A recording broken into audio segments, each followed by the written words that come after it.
It's high time we had some more confessions. That's what this podcast is all about. Thank you for downloading us.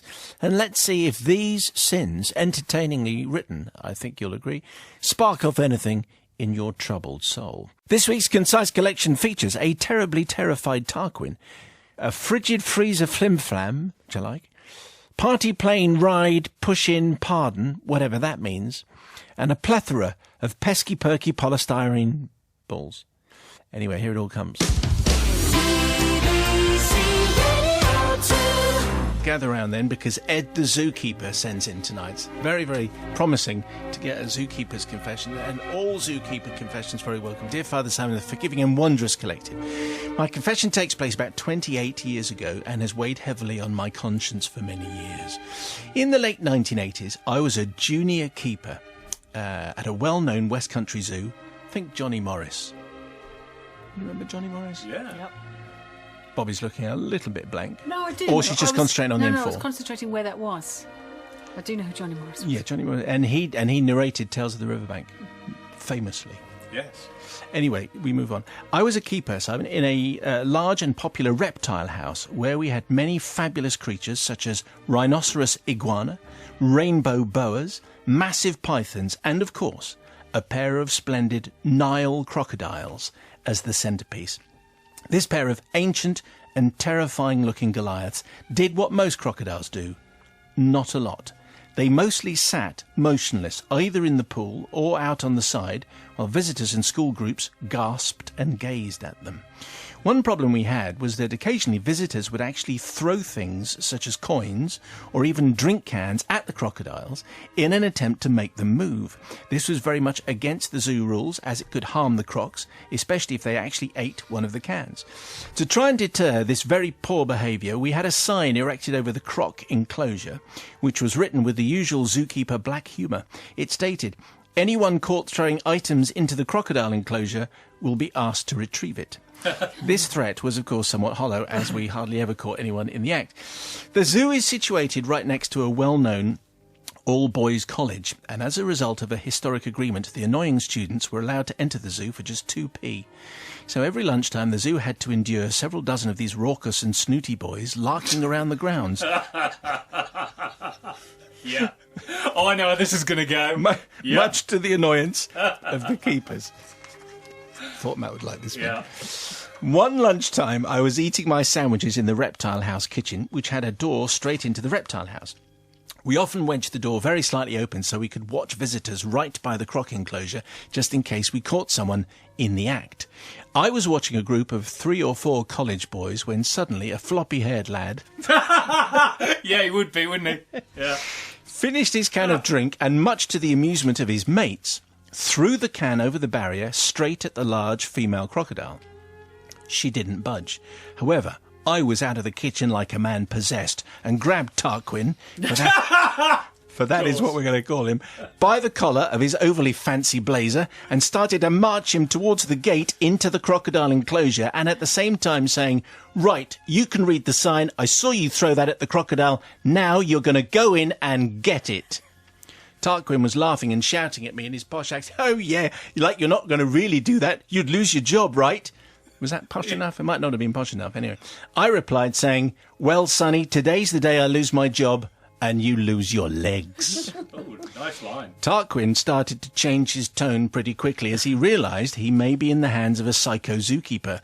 And to make matters worse, as we approached the gate in the barrier, I started to jangle my keys, which always makes animals in zoos notice, and the female crocodile started to plod towards the gate in the hope of some new and interesting lunch. By this time, Tarquin was a babbling fool, and his mates were stood aghast, but also perhaps morbidly fascinated by what appeared to be about to happen to their friend. I undid the padlock. I slid open the bolt. I opened the gate by about 1 inch. Tarquin was now in full, terrified, apologetic mode, begging for forgiveness and his life. I shut the gate. I looked at Tarquin in the eye and said coldly, "Will you ever come back in the reptile house? Ever, ever?" No, I'm sorry, you'll never see me again," he begged. Father Simon and the understanding and crocodile-friendly collective, I seek forgiveness, not perhaps for depriving the crocodiles of posh-nosh dinner, but I do seek forgiveness for terrifying snooty Tarquin and perhaps leaving him slightly scarred for the rest of his life, and perhaps with the fear of zookeepers and crocodiles. Yours ever so smugly, Ed the zookeeper. Well, you know, I kind of knew pretty much what was going to happen, as I guess you did as well. But it was an entertaining story. What zoo could it be? I can't possibly imagine. Anyway, Sister Rebecca, how I love that line, I might lose my job, but you're going to lose your legs. Very Clint Eastwood of him. Yes. I think that was absolutely justified because, Tarquin must have been the last straw of a series of annoying students doing the same kind of thing. But there was a bit of class war going on there, clearly. Yes, because he didn't march anyone else into the enclosure No, and just scare the Tarquin living with his daylights floppy out head of them. and Just his blazer. Tarquin. But even so, I'm going to forgive. You absolutely can't. You know, what kind of idiot throws things at crocodiles anyway? Well, obviously Tarquin does. Bobby from the Priory. Well, as Matt would say, these were different times, and I think zookeepers like that are endangered species, really. And I'm absolutely in full forgiveness because, you know, even though it's a little bit against customer service protocol, no Yes. doubt, I think we could do with more of this. So you're standing with the zookeepers. Absolutely, with the crocodiles and the zookeepers. Okay. Yeah, chuck them all in. All right. Let's, Nothing wrong with a bit well, of class war, is there? Entitled Tarquin and his rules don't apply to me. Well, guess what, Tarquin? They do, pal. I also wonder whether there's a degree of envy in the zoo world between the different because I reckon everyone wants to go to the reptile house and not many people want to go to like the butterfly house and stuff like that. So I would be intrigued to find that out. So I am going to forgive because he obviously worked in the coolest part of the zoo. Yes. And also was threatening to throw floppy-haired Tarquin in with him. Gather round, here comes another drive time confession. By the way, an email from Robert in North Essex. Yesterday we had a confession from Ed the ex-zookeeper, and it mentioned a public school that was right next door to the zoo which he attended. Anyway, Robert in North Essex says, I was lucky to be at the same college a few years before that incident, in the days of long hair, wide lapels and flares. I visited the zoo many times, and I'm glad to say I treated both rules and animals with appropriate respect. I do remember, however, that there were some who boasted of breaking into the zoo at night and getting into one enclosure or another. I now suspect any enclosure may have its daylight occupants tucked up behind bars. Anyway, and he's just interesting updates there. He enjoys the show. Anyway, thank you very much indeed. I suspect there may well be some more confessions forthcoming from that appropriate college or zoo. Anyway, so yesterday we had one from Ed, the ex-zookeeper, and it went down rather well. And guess what? What? He sent in another one. Brilliant. So I don't think this has ever happened before. I don't think we've ever done a sneaky double on the confession. Have consecutive confessions. Another one from the extraordinary world of zookeeping. Ed, thank you very much indeed. Let's see if he gets a double here. Father Simon and the Forgiving and Wondrous Collective. Yeah, whatever. There are a couple of facts you need to know about this particular confession. Firstly, the zoo I worked in had an intercom network of strange phone-type handsets, which all the keepers had access to. Secondly, there is a well-known veterinary college nearby. And by the way, I should say at this point, this confession involves animal post-mortems. Okay? It's in that That's kind of a first, isn't it? We haven't had one of them. Yes, it's Yeah. perfectly fine. No one needs to get particularly worried. It's not particularly... I'm just saying that's the area in which we're operating. Okay. So to speak. So to speak, indeed. Very good, thank you. It's a well-known vet college nearby, and the students there always relish to have the odd, strange and wondrous, perhaps unfortunate animal to do a post-mortem, a PM on. To make the PM process work, the deceased animal needed to be fresh and not frozen, so the zoo had a PM fridge in which small animals were placed, and the college advised. They would then attend to collect the corpses and do whatever they do with them. The college, being full of students, did not work at the weekends, and as a result, if anything needed a PM on a Friday afternoon or the weekend, it would be collected on the Monday. Now, zookeepers are known for practical jokes within their ranks, and this Friday was no exception. I was working in the aquarium section when I heard the intercom buzzing insistently. So clearly he didn't just work with the crocs, this guy. So I thought you were tied to one house. Well, obviously he was working in the aquarium section for this particular story. Anyway, there goes the intercom again.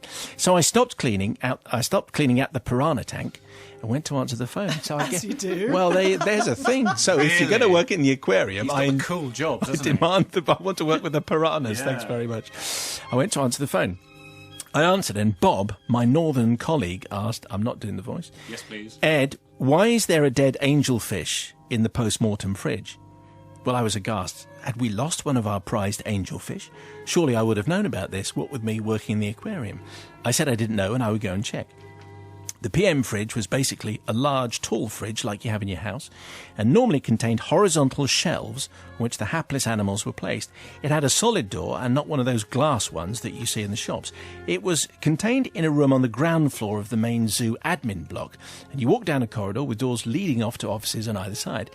I walked into the room, grasped the fridge door handle and swung it open to inspect our prized but now dead angelfish. My scream was clearly audible throughout the corridor of offices. I slammed the door shut and took a while to recover before opening the door slowly again to check what I had seen. There, sat cross-legged, arms folded and with a fixed glare at whoever opened the door, was an adult gorilla. What? Well, you would scream. You're looking for a fish. That's not what you've got. The very old gorilla had sadly died, and as the college was now closed... Oh, no, it wasn't alive. You wouldn't have looked that out, would you? How did it get in? It was a dead gorilla. The very old gorilla had sadly died, and as the college was now closed for the weekend, all the shelves in the fridge had been removed, and the gorilla had been placed in there. Following my terrifying scream, there was a loud and raucous laughter from one of the nearby offices where my so-called colleagues were making their way through the keepers that day, subjecting each to this terrifying ordeal. So, of course, I joined in. So, dearly beloved and wise collective, I seek forgiveness not for my colleagues for scaring the living daylights out of me, not for all the rest of the keepers I then assisted with also scaring them witless, but for the now long-deceased elderly gorilla who didn't know that he was going to spend his final few hours scaring us highly trained zookeeping fraternity. Ed, the ex-zookeeper. Well, you would. I just think you would. If you're expecting an angelfish and you get a gorilla, that's pretty much the way it's going to go. What do you say, Sister That Rebecca? was a very, very funny confession, and the image of this gorilla sitting in that rather macabre fridge was fantastic. No, I think it was a great confession, and the gorilla was obviously dead, so it wouldn't have minded. Clear. No, absolutely. But it wouldn't have minded being, used to scare other zookeepers, given that it was dead. It wouldn't have known it. So I don't think that any harm was done. No, that's true. It died of old age. Yes. Hopefully in its sleep. Yes. So I'm going to forgive. Okay, that's very nice. All these caveats we're putting in. Yeah. What do you think there, Sister Bobby, from the Priory? For a moment, though, she would have thought it was alive. I mean, he was sitting cross-legged, I assume with his eyes closed. Could have been sleeping. So it was a great gag, but I felt just a little bit uncomfortable of just taking the mickey out of the gorilla. It just seems a little bit, I don't know, disrespectful. Yes, it is. Yes. Thank you. Yes. It does seem a little bit disrespectful, Yes. but a great gag nevertheless. So, but I think I'm going to have to forgive. You are going to Yeah. forgive. Okay, let's see what Brother Matthew makes of this. In that case, I mean, I have no problem with it at all, being in the fridge. And in fact, I'm sure they had a conversation about what kind of position should we put this gorilla in. And I can think of a few positions that I would put it in that would not be just the crossed legs and the crossed arms. Like what? That would be other positions that would be actually much funnier. What Go are you on. talking It's an about? upright fridge.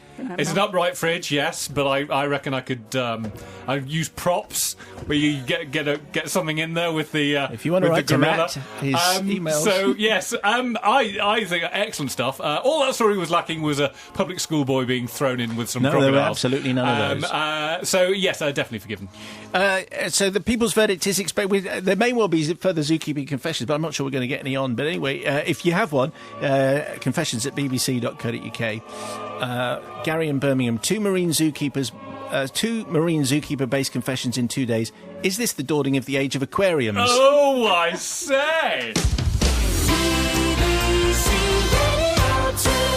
Gather round, it's another drive time confession here. It's not a zookeeping one. We're breaking with this week's tradition. William has sent in tonight's confession. A bit of a jet-setting story we have here from William. Dear Hopefully Forgiving Collective, I seek forgiveness for an act that happened many years ago in a far and distant land, whilst I was a young man working in the oil industry.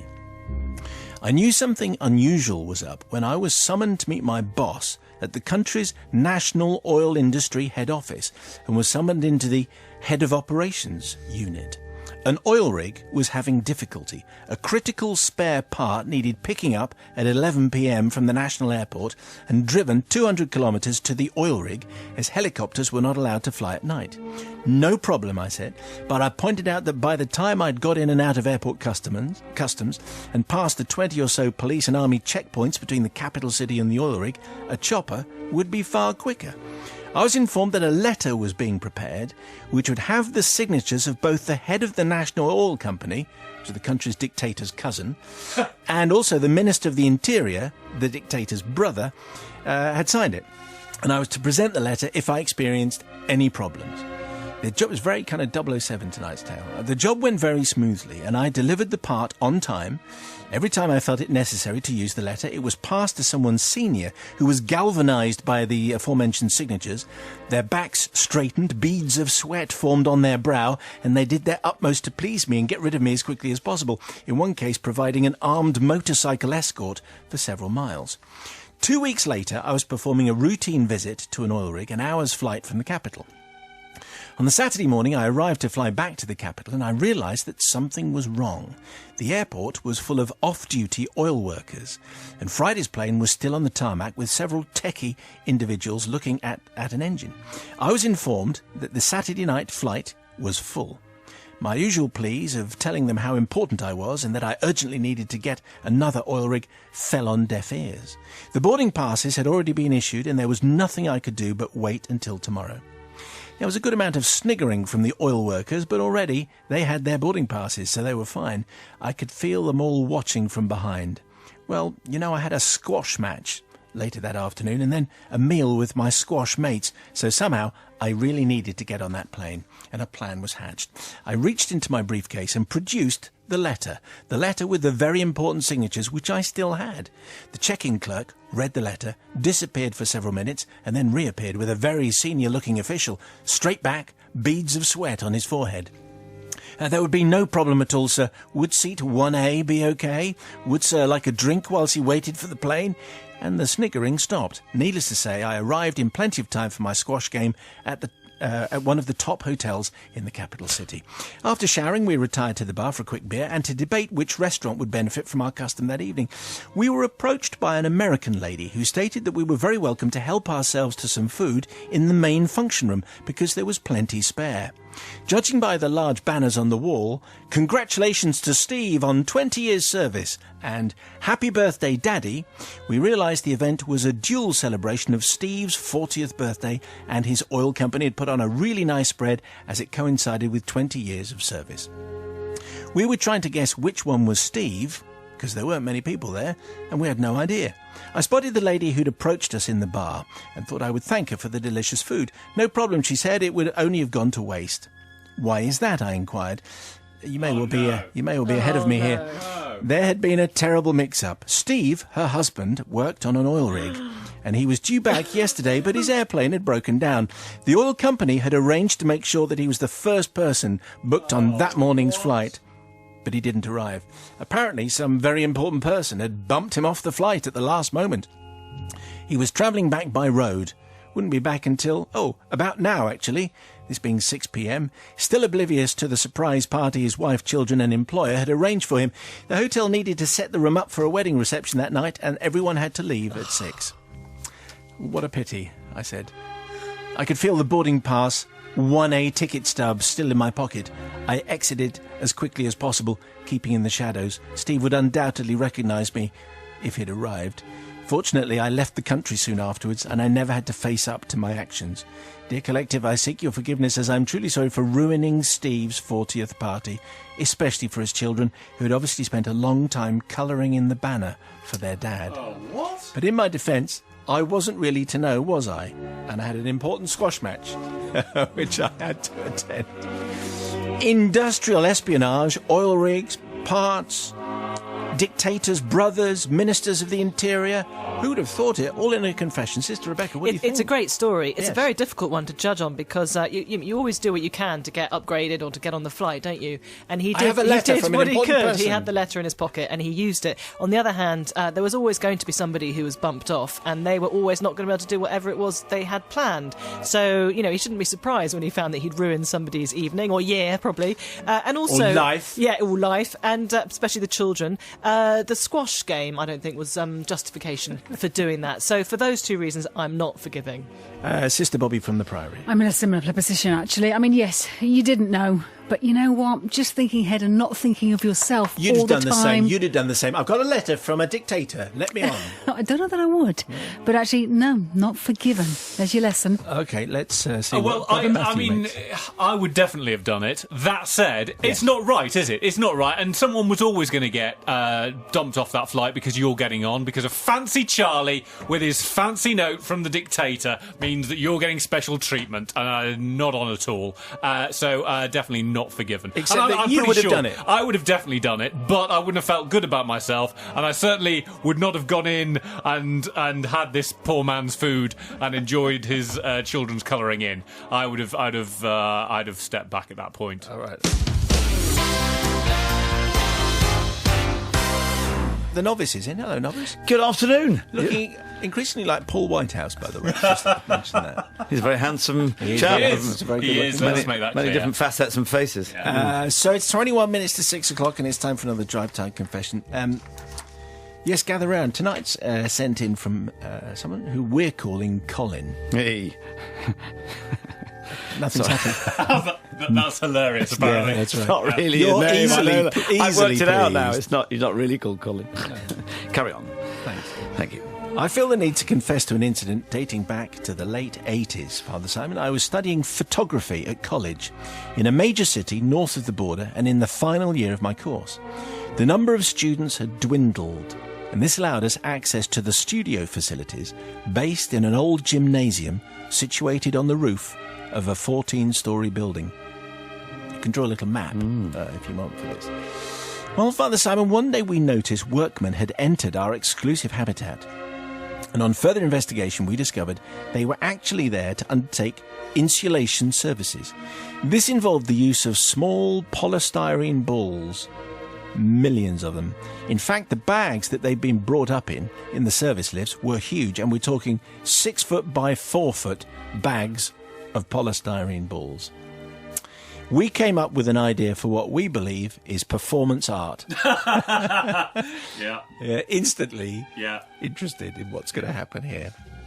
And so the plan was hatched. Being based in the roof, we had obviously done a little bit of exploring, and as such had found that the room above the main lifts that served the aforementioned 14 floors, this included the classic access via the roof hatch to the lifts. And having been there for 3 years, we'd worked out how to get the lifts to bypass all the floors and go straight to the ground.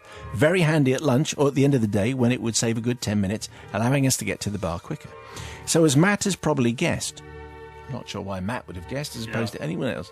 One lunchtime, the centre lift of 3 was stopped by us using our special controls and filled via the roof hatch with all the polystyrene balls that we could find. Bag after bag after bag after bag after bag.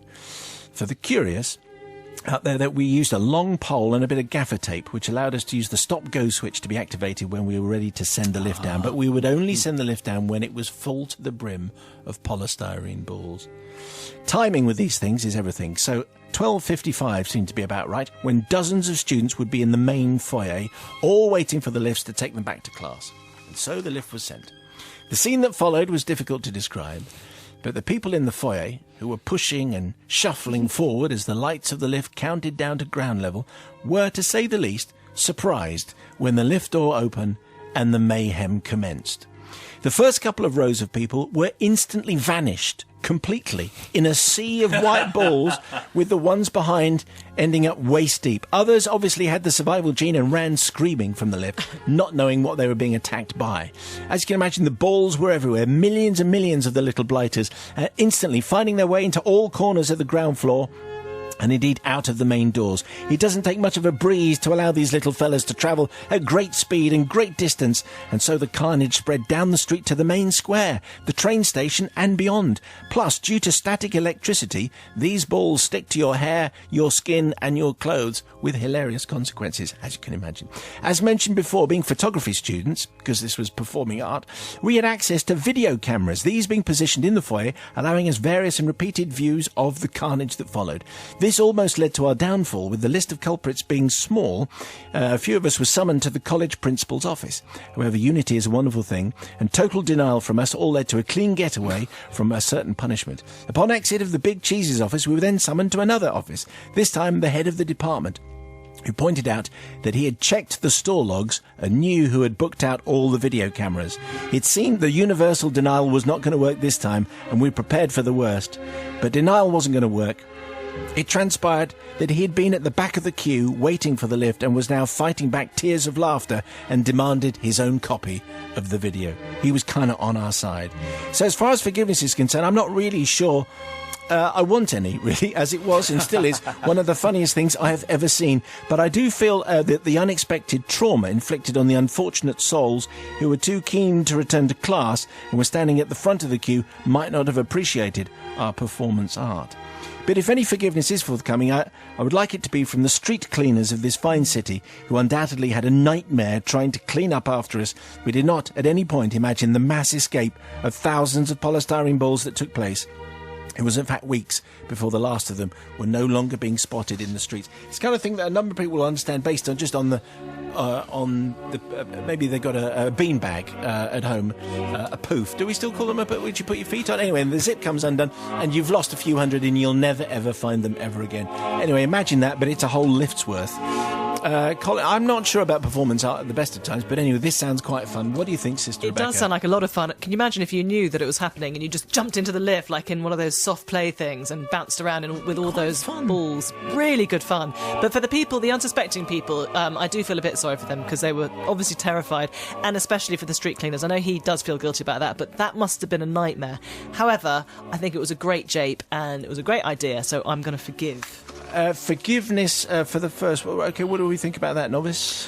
Father Simon, I think it was a fantastic wheeze, and it was a cool thing to do. I think, and also as well, I think, tell you who was cool was the head of department, photography department. I thought he was fantastic. The way Just he dealt wanted with his it, own or video. she dealt with it. Yes. Or, I think it was he. But no, brilliant. I'm still amazed how many of them could have escaped into the street. But as you say, I suppose Only it needs was a slight breeze and they're static gone. electricity. They are. I mean, they are little lightweight devils. But great, Colin. Well done to you. I know it's not your real name. But I definitely forgive you. Very funny. Just to fool everybody, it might actually be a real Colin. You never know. Who knows? Double bluff. What do you think there, So Brother Matthew? obviously, I mean, if this video clip had been available, it would definitely have gone viral. But his question about whether it's performance art, yes, it is performance art, because let's face it, anything is performance art. If you put an egg in a blender and press on, that apparently is performance art. Call it futility of hope, and there you go. It's performance art. Give me an award. There was a guy who was nominated for the Turner Prize a few years ago, Yeah. who poured a bottle of water down a mountain and filmed it. There you go. That was performance and art. that is performance art. So for that, I am going to forgive. Philistine alert. Yep. Because we don't Hello. really. I think performance art confessions might be quite Tiresome. Yes, might you're be right, quite yeah. tiresome. All Yeah. right, fair enough. Well, they were this week's confessions, and if that has sparked something in your mind, in your troubled breast, confessions@bbc.co.uk. Thank you very much indeed. More in a week's time, and the weekly Mayo available to download every Friday. Thank you so much.